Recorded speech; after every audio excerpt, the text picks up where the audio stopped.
Hello friends, today we are going to discuss amplitude modulator circuit, amplitude demodulator circuit, and an amplitude receiver and an amplitude transmitter. Before that, we need to have a clear-cut idea about modulation and an amplitude modulation.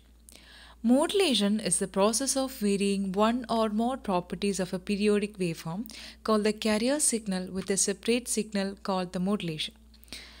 Okay, signal typically contains information to be transmitted.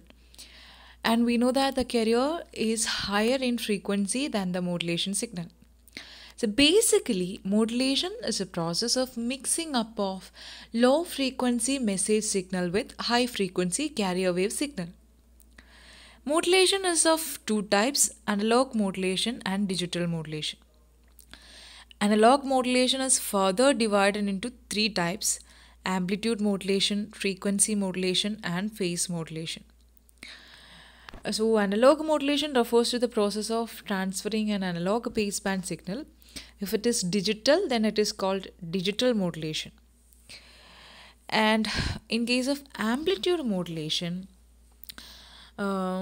which is a type of analog modulation, when the amplitude of the carrier wave changes with instant change in the modulating signal, what will be your output? It will be an amplitude modulator wave. So that is called amplitude modulation. So this is just an introduction to modulation. I guess this is okay for our topic. Next, we are going to deal with amplitude modulator circuit. So, a modulator is a device or circuit that performs modulation or the generation of amplitude modulation wave are called modulator circuit. The modulator circuits are again classified into two categories. Whether the amplitude modulator wave takes place at a low level power, then it is called as low level modulation. In high level modulation, in this method, the generation of amplitude modulator wave takes place at high power levels. Okay. So now let's discuss a transistor collector modulator. As you can see in the figure, it's also called as collector modulator circuit because our modulating signal is applied to the collector terminal of the transistor. Here we are using a high power RF class C amplifier. We may be familiar with what is a class C amplifier, that the class C amplifier conducts only a portion of the positive cycles of the carrier signal which is applied at the base of the transistor Q. Right. So basically, an amplitude modulator wave can be obtained by passing a carrier frequency through a class C amplifier whose gain is varied by modulating the signal. Such an amplifier is known as amplitude modulator. Let's go to the operation of the circuit. So here, as you can see, the modulating signal is coupled with the plus VCC. Right here, right below, and the DC signal through a transformer. Okay, modulating signal is coupled with plus VCC DC signal through a transformer. When an AC signal is coupled with the DC signal, we get the output as shown this figure. Okay, and the second figure, you can see first figure a collector supply voltage, and the second figure is a carrier frequency signal. Third figure indicates the current pulses to the tuned circuit, and fourth figure is our output of the tuned circuit. Okay, so here collector terminal is biased by a variance applied, not by a constant voltage. Therefore, the modulating voltage will add to or subtract from VCC. So, what will be the collector voltage? It can be VC is equal to VCC plus EM sin omega t. Okay, VCC, we are giving VCC DC signal through a transformer, and EM sin omega t is for our modulating signal. So for the positive half cycles, we will get Vc equal to VCC plus EM sin omega t, and for the negative half cycle, we will get Vc equal to VCC minus EM sin omega t. That is why we are saying collector terminal is biased by a variance applied, not by a constant voltage. So this will be the equation for the modulating voltage. Voltage across the capacitor. Because of this, the reverse bias across the collector bias junction also varies. And as the reverse bias varies in the waveform also varies with its amplitude. Okay. So, the transistor Q receives the RF carrier signal at its base. However, the transistor will conduct only for the portion of the positive half cycles because we are using a class A amplifier here. So that is why it will only conduct only for a portion of the positive half cycles. As modulating signal varies, the collector base junction reverse bias also varies. As the amplitude increases, the collector base reverse bias also increases. As amplitude decreases, collector base junction reverse bias also decreases. Actually, this is an NPN transistor, so the N junction is connected to the positive. As N junction positive voltage increases, the reverse bias voltage also increases. So when a variable reverse bias is applied to a collector terminal and an input of carrier signal is fed to the class C power amplifier, thus the collector current of Q will be in the form of current pulses. Okay, this current pulses varies in accordance with the applied modulating signal. Thus the current pulses are applied to the tank circuit. Why we are using a tank circuit here? Because the amplification need not be faithful. This is not a faithful amplification. So we need to connect it to a tank circuit where unfaithful or damped oscillations are converted into undamped oscillations, and unfaithful waveforms are converted into faithful waveforms. That is why we are using a tank circuit here. So that modulating current pulses are applied to this tank circuit so as to make the faithful waveforms.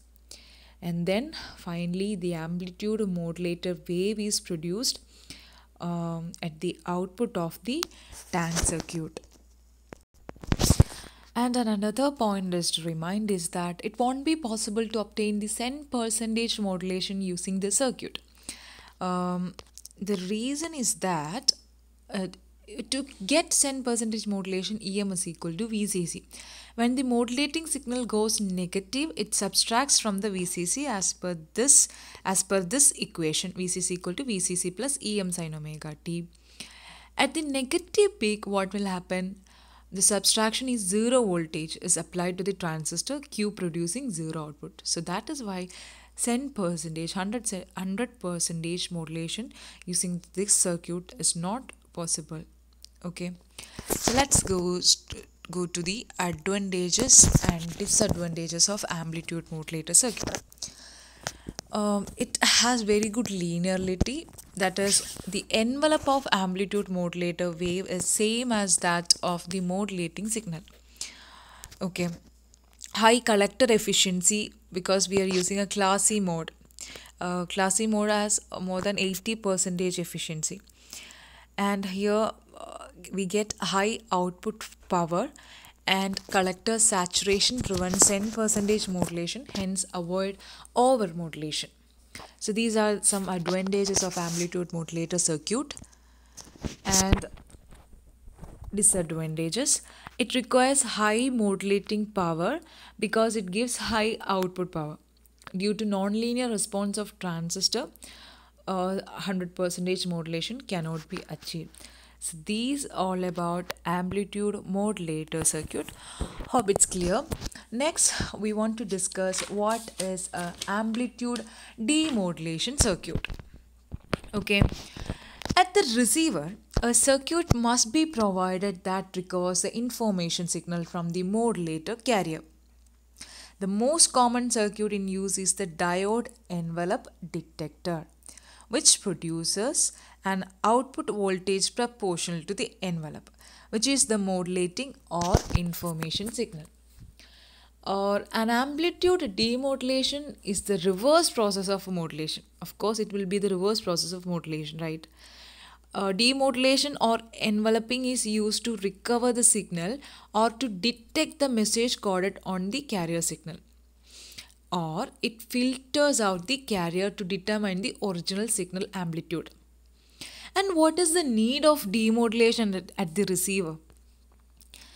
A modulation is a circuit that is used in amplitude modulation receivers in order to separate the information that was modulated into the carrier from the carrier itself. A demodulator is the analog part of the modulator. Okay. Before that, we need to discuss the need of demodulation. We know that the diaphragm of a telephone receiver or a loudspeaker cannot vibrate with high frequency. Moreover, the frequency is beyond the audible range of human ear. So it is necessary to separate the audio frequencies from radio frequency carrier waves. Okay, so that is the need of modulation. Now, here you can see the figure of an envelope detector. For the envelope detector, the shape of the envelope is similar to the shape of the message signal. So we can recover this envelope of the amplitude signal, then we can recover the message signal. So that is the idea behind this envelope detector. For this envelope detector circuit to work properly, the modulation index of this amplitude modulator signal should be less than 1. This is a typical circuit of the envelope detector. Now let's discuss what is the working of the circuit. Here, an amplitude modulator signal is applied as an input. Okay. The message signal is sinusoidal signal of single frequency, and the frequency of this message signal is FM. Let it be FM, and the frequency of the carrier signal is FC. So consider the case of this tone modulation, let's understand the working of this envelope detector. For understanding its working, let's assume that the diode is an ideal diode. That means during this forward bias condition, there will be no drop across this diode. And in the reverse bias condition, this diode will act as an open circuit. When the amplitude modulator circuit is positive, amplitude modulator signal is positive, then the diode will conduct.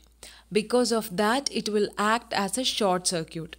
During that time, the capacitor will get charged to the input voltage. Ideally, the diode will act as a short circuit, but actually it will have some forward resistance.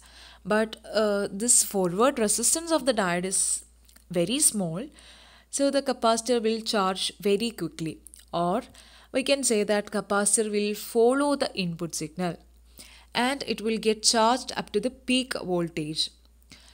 Now input signal starts reducing. When this input signal is less than the voltage across the capacitor, then this diode will get reverse biased and it will act as an open circuit.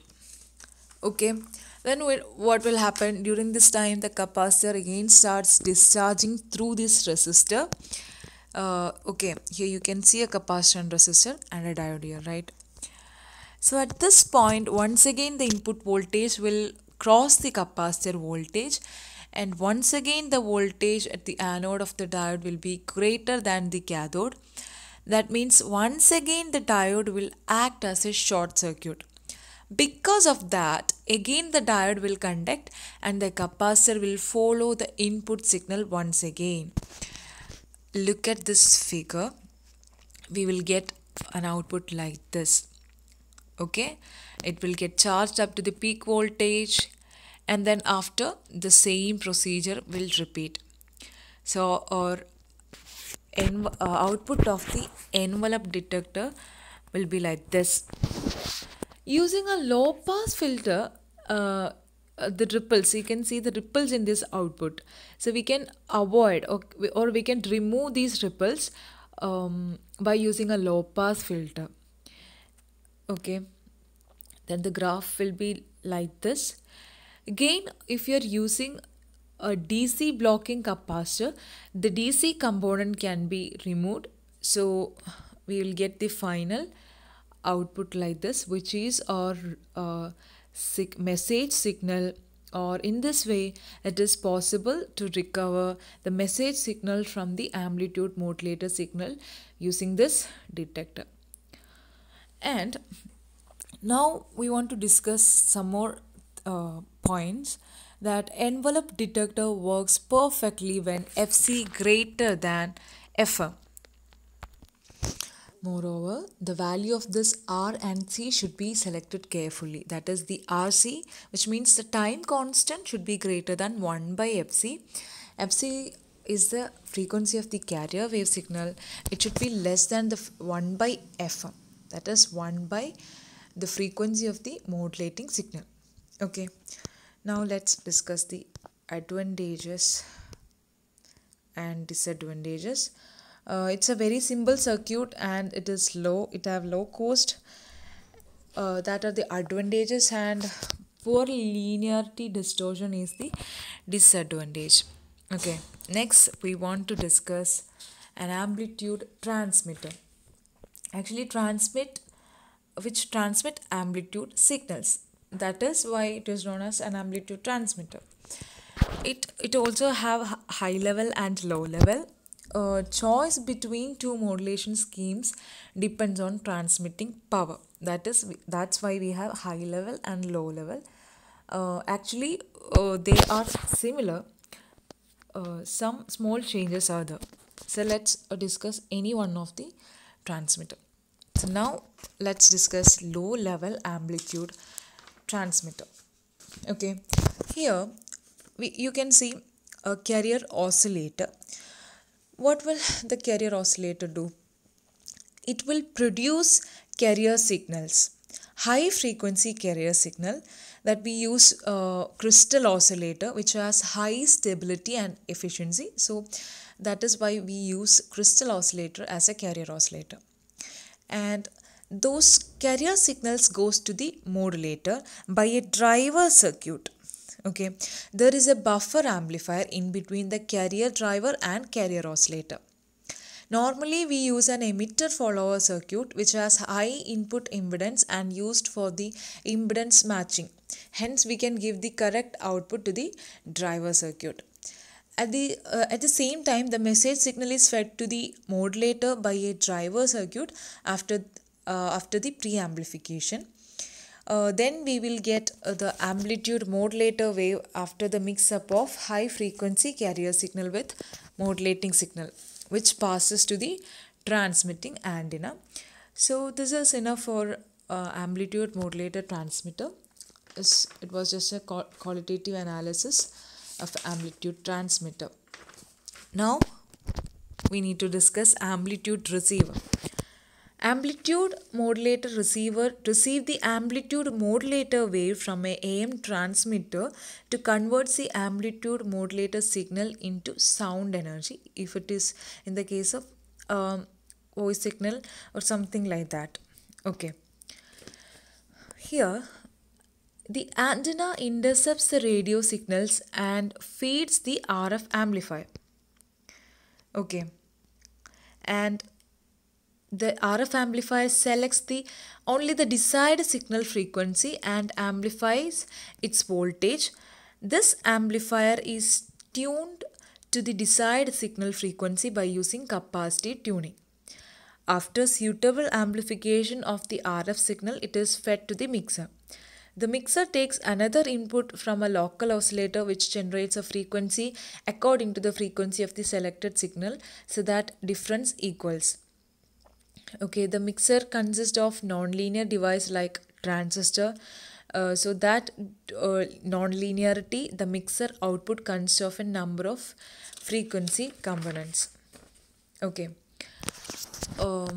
And if the amplifier, the intermediate frequency amplifier, also called a difference component. The value of IF always constant, which is 455 kilohertz. They are also fixed frequency amplifiers which rejected unwanted signals. The amplified IF signal is fed to the demodulator. Okay. Now demodulator. Then what will demodulator? We are already discussed what is a demodulator. Demodulator which demodulate the received amplitude modulated signal. The output of the detector stage, that means demodulator, is the original modulating signal. This signal is again given to the audio amplifier. It is if it is a case of voice signal or something like that, which amplify its voltage to drive the power amplifier amplifies the speaker, which is the last stage of the receiver. And the receiver converts the audio currents into sound energy. Okay. There are some small differences in high level and low level. If you're giving some more pre-amplification stages to these steps, then it will look like a low level, high level amplitude transmitter or receiver. So that's all about our topic. Hope it's clear, and thank you.